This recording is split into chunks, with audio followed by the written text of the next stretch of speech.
Full Metal Rumble is a turn-based tactics game at its core, boasting nice graphics and soundtrack, but forgettable story and poor controls.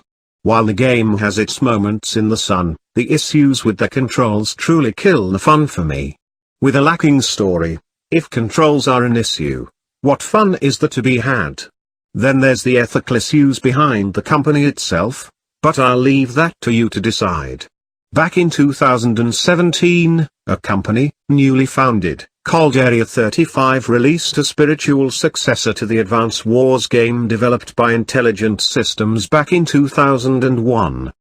Developed as a turn-based tactics game, Tiny Metal evokes nostalgia reminiscent of tactics games of yore.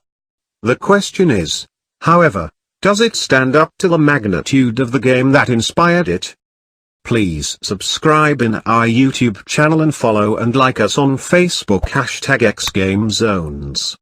Visit our site at www.xgamezones.com for more gaming review. Borrowing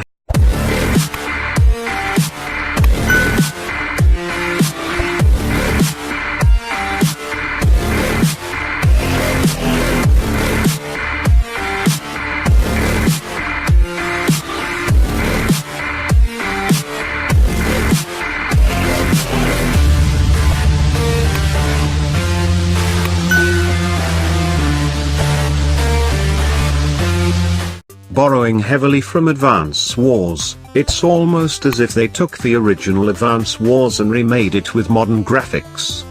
Yet at the same time, it feels lacking, dull, and shallow in comparison. By no means does it stand up to Advance Wars in my opinion, but that doesn't mean it's not fun. The graphics are nice, and pure design choices really make the game feel different, but the story is lacking severely. The plot is dull and appears to be more of an afterthought than anything. The story could be more engaging, and yet the voice acting, at least the English version, leaves much to be desired. While the Japanese voiceovers are better, that fact alone doesn't make up for the only mediocre plot. This is a disappointing fact considering it was written by none other than Hirotaka Inaba, the writer for I Am Setsuna. Where the game lacks in plot, it makes up with gameplay. I'll be honest, when I play a tactics game, I rarely care about the story. Only Final Fantasy Tactics, and more importantly Fire Emblem, truly hold my attention when it comes to story in a tactics type game. If you have played any tactics game, it doesn't matter which, you know exactly how Tiny Metal will play out. You move units each turn in an attempt to outmaneuver and flank your enemy, capturing buildings as you go. With Tiny Metal, these buildings add to your income each round, allowing you to build more units to fight with. If only it were that easy. The game suffers one huge fatal flaw: controls.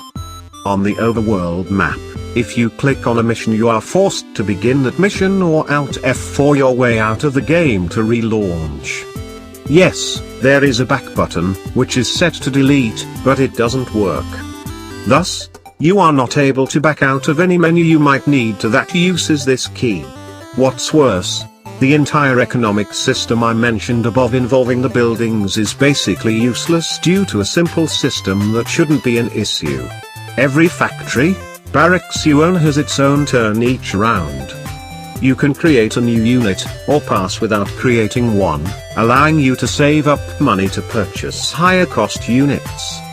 Except it won't let you pass. You can click on the option all day long, only to have it indefinitely cycle back saying you need to complete an action before you can pass. This was so annoying to me that I basically gave up and just mass-produced infantry units, killing my income, not allowing me to build anything more than said infantry unit. Issues notwithstanding, we come to another issue with the game, the developer. This is something I truly take issue with, and it involves Kickstarter. Back in 2013, a campaign was started by a guy named Hiroaki Ura, promising a JRPG with squad-based RTS design with an estimated release of sometime in 2015. Fast forward to 2019 and there's still no Project Phoenix. Instead, Hiroaki Ura started a company named Area 35 back in 2016 and released a game called Tiny Metal in 2017. Did I mention they used the $1 million they made off the Kickstarter to make Tiny Metal? Basically, they did a bait and switch on thousands of backers, 15,802 to be exact, promising a game, only to use the funds to create another, and while Project Phoenix still has nothing to show for, they've made a sequel to the game they did make, Tiny Metal, Full Metal Rumble. Do the issues outlined above impact gameplay that much, or even at all? Who knows, it's quite possible. Which could possibly be the reason why there are so many issues with controls and plot. Unfortunately, we will never know, and while Hiroaki Ura vehemently denies using those funds for Tiny Metal, we still have nothing to show for to prove otherwise. My issue with this is twofold, not only the ethical issues but also the financial implications. What happens when these 15,000 backers demand refunds? Where's the money going to come from? This could ruin Tiny Metal, but truly, who knows at this point? Regardless of issues I have personally with Hiroaki Ura, I can honestly say had it not been for the major flaws in the control system I'd very much enjoy the game. Yet if the game has no defining story drawing me in, and the controls make it almost impossible to play, what can I judge the game on?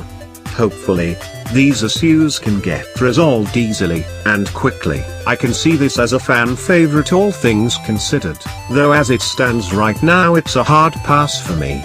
Area 35's PR team has reached out to me regarding the snafu of the Project Phoenix Kickstarter campaign, and had this to say: while it's true that Project Phoenix has unfortunately stalled while additional funding is being pursued, the accusations of Project Phoenix's Kickstarter funds being used for the development of Tiny Metal have been rescinded by their original source and proven untrue.